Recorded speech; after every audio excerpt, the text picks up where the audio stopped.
Para petani kebanyakan dibilang ini hama ya.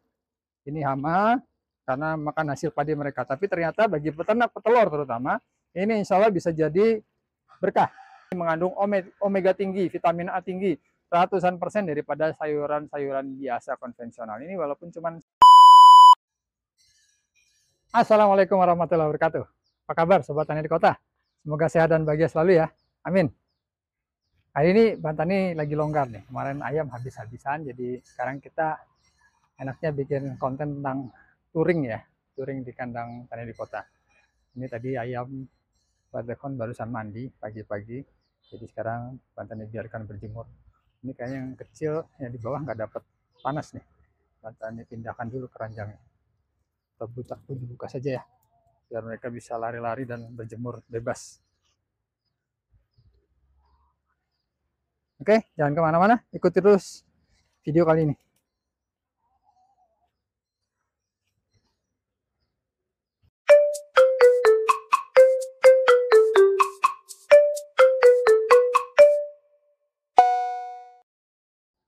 Nah, teman-teman, yuk kita sekarang ke kandangnya Tani di Kota. Nih, sedang sepi nih.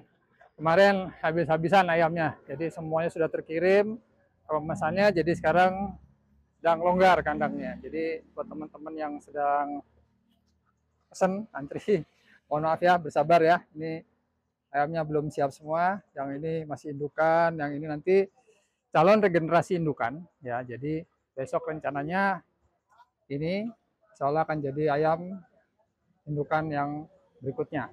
Kemudian senior-senior ini nanti Bang Tani akan jadikan ayam konsumsi, ayam telur konsumsi ya. Nanti makanya beda. Jadi teman-teman kemarin ada yang tanya kan bagaimana cara pembuatan pakan organik dan sebagainya atau pakan pabrikan yang apa yang bagus. Nah, jadi sebetulnya begini, ada dua jenis pakan teman-teman. Kalau teman-teman tujuannya, jadi kita lihat tujuannya lagi.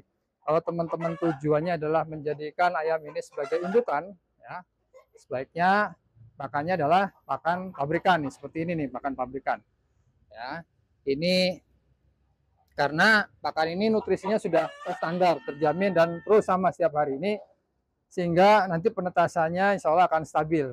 Beda kalau teman-teman pakannya adalah racikan sendiri, hasilnya pasti tidak stabil. Hari ini kasih makan apa, besok kasih makan apa, kualitasnya bagaimana, kekeringannya bagaimana, itu pasti beda. Itu tidak baik untuk penetasan untuk indukan, tapi baik untuk kalau mau main di telur konsumsi organik. Jadi telur konsumsi organik ini seperti ini. Jadi teman-teman nanti yang ini makanya Bang Tani lepaskan nanti mulai indukan-indukan yang senior ini. Telurnya nanti Bang Tani akan jadikan telur organik. Ya, telur yang makanannya ayam yang makanannya beragam, mulai dari rumput, bahan-bahan alami. Ini yang lepas dari pabrikan. Tapi ayam-ayam ini nanti telurnya tidak baik untuk ditetaskan ya. Makanya sekarang Bang Tani lagi bikin pabrik-pabrik pakan supaya nanti kita bisa beternak ayam organik ya. Kita touring ya sekalian ya.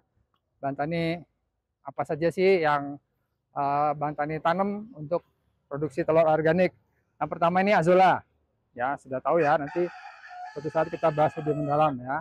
Ada dua jenis nih Azollanya nih. Ya. Ada yang kecil, ada yang besar. Itu gambar yang kecil ini lebih besar proteinnya. Kemudian yang kedua adalah ini. Baru Bang Tani pelajari ya. Ini adalah keong, teman-teman. Keong sawah. Bagi para petani kebanyakan dibilang ini hama ya. Ini hama karena makan hasil padi mereka. Tapi ternyata bagi peternak petelur terutama, ini insya Allah bisa jadi berkah. Kenapa? Ini ya, lihat telur-telur itu yang pink-pink itu warna telur-telurnya. Keong itu menghasilkan telur-telur yang banyak setiap hari. Ya, satu, kalau dia bertelur banyak, insya Allah kalau dimakan oleh ayam, maka insya Allah ayam akan mendapatkan genetik pakan yang memang hewan itu telurnya banyak. Jadi insya Allah dapat DNA atau genetiknya. Ya. Kemudian ini mengandung karotin yang banyak. Jadi pewarna. Jadi pewarna alami insya Allah dapat ya. Kalau pengen telur omega itu warnanya agak beda, agak lebih merah, ini insya Allah bisa dapat. Kemudian sudah jelas kandungan kalsiumnya ya, mineral. Kemudian protein insya Allah jelas ya. Ini sangat banyak. Nanti insya Allah Bang Tani akan jelaskan di konten mendatang ya. Makanya jangan lupa subscribe supaya nggak ketinggalan. Dan pakannya juga gampang ya teman-teman. Ini pakai daun-daun yang ada di sini kita kasihkan, selesai. Yang kadang-kadang kita anggap sampah jadi daun-daunan ya. Kemudian ini yang kedua adalah apa ini, nanti ini persiapan untuk kolam rahasia. Kemudian nanti aja ya di yang kolam ini, insya Allah suatu saat kalau sudah jadi, insya Allah Bang Tani akan bongkar apa ini. Kan ini mesin uang ini teman-teman, hasilnya gratis dan ini mesin uang. Kemudian yang ini adalah lele. Lele ini walaupun kecil segini, tingginya cuma 50 cm, diameternya 80, tapi isinya 300 ekor teman-teman. Bahkan nanti Bang Tani insya Allah akan tingkatkan jadi 1000 ekor, karena memang dapat pengetahuannya dari seorang profesor ya, begitu bisa sampai 1000 kalau walaupun kecil. Dan pakannya sangat hemat, sepertiga dari peternakan peternak lele konvensional, perikanan lele konvensional. Jadi dengan sistem ini bisa menghemat pakan, hasilnya melimpah, lahan kecil tapi hasilnya luar biasa ya. Itu ada caranya. Dan lele ini nanti digunakan juga untuk, Bang Tani pernah buat enzim petelur ya. Enzim petelur itu bahannya adalah lele, salah satu bahannya. Kenapa lele? Karena lele tadi telurnya banyak. Kalau lele yang sudah besar itu telurnya bisa jutaan, ratusan ribu. Maka kalau ayam memakan hewan yang telurnya banyak, insya Allah dia juga akan dapat genetiknya, DNA-nya akan dapat untuk mengaktifkan genetik petelurnya ya. Kemudian selanjutnya apa? Ini yang di galon. Nah, ini adalah apa?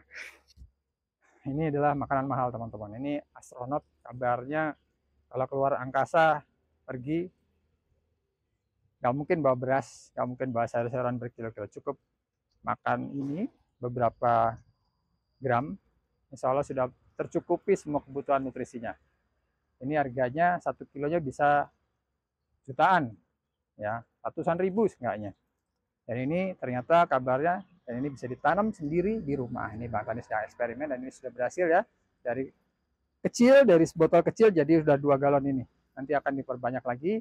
Dan ini nanti kalau diperbanyak, insya Allah bisa jadi pakan lele dan bisa jadi pakan ayam. Ini mengandung omega tinggi, vitamin A tinggi, ratusan persen daripada sayuran-sayuran biasa konvensional. Ini walaupun cuma sesendok kecil, tepungnya sedikit, tapi insya Allah nutrisinya sangat banyak, mengalahkan sayuran-sayuran top yang ada yang kita kenal. Dan ini insya Allah jadi makanan masa depan, efisien, murah, mudah dikembangkan, bisa di rumah, tidak perlu lahan luas, cukup seperti ini insya Allah bisa. Bagaimana caranya nanti insya Allah Bang Tani akan kembangkan, akan bagikan, akan share di YouTube. Kalau berminat nanti silakan share komen ya yang berminat. Kalau emang berminat, karena nanti berubah nih kontennya dari Ayam Buat Lekon jadi bahas macam-macam nih ya. Jadi kalau memang disetujui, teman-teman setuju ya kita bahas. Kemudian Bang Tani, oh ya ini di sini Bang Tani juga sedang ternak cacing nih, cacing lumbricus. Cacing lumbricus itu kan juga protein tinggi, teman-teman kenal kan mungkin, kalau tapi itu baru masuk jadi belum bisa dilihat. Mungkin nanti 2 bulan lagi bisa panen. Itu untuk cacing yang obat tipes ya teman-teman ya. Dan itu proteinnya juga tinggi. Kalau maggot juga Bang Tani ada maggot di sini nih. Cuman belum banyak ya. Sini Bang Tani sedang ternak maggot. Ada nggak itu lalatnya? Ada sedikit lalatnya di yang terbang-terbang. Nah ini pupuk-pupuk yang dihasilkan, ini ada pupuk buah ya. Ada pupuk buah, ada pupuk daun. Ini buatan sendiri semua dari sampah-sampah ya teman-teman. Jadi itu dulu ya touringnya ya. Sekarang Bang Tani mau urusin ayam dulu nih setelah mandi ya, biar masuk. Tadi mandinya pakai air dingin teman-teman, pakai air dingin. Yang penting syaratnya adalah mereka sudah makan, terus nanti dapat sinar matahari. Jangan kalau cuaca mendung jangan dimandikan, kasihan nanti. Kemudian sudah makan, kita bebaskan supaya ini diharapkan bebas dari kutu-kutu ya. Nah, ini alhamdulillah sudah lahap lagi, makanya sudah aktif bergerak, artinya tidak stres dan tidak berdampak negatif mandinya tadi ya. Insya Allah tetap sehat. Oke, sampai di sini dulu video Tani di Kota kali ini. Nanti apabila ada pertanyaan atau komen, silakan gunakan kolom komen. Dan tadi mohon maaf apabila ada kesalahan atau hal yang kurang berkenan di video kali ini atau video-video sebelumnya. Semoga video-video Tani di Kota memberikan manfaat buat teman-teman dan buat bangsa ini. Akhirnya, jangan lupa untuk selalu bersyukur. Bersyukurlah dari hal-hal kecil, sehingga hal besar akan datang pada kita. Sampai ketemu di video Tani di Kota selanjutnya. Wassalamualaikum warahmatullahi wabarakatuh.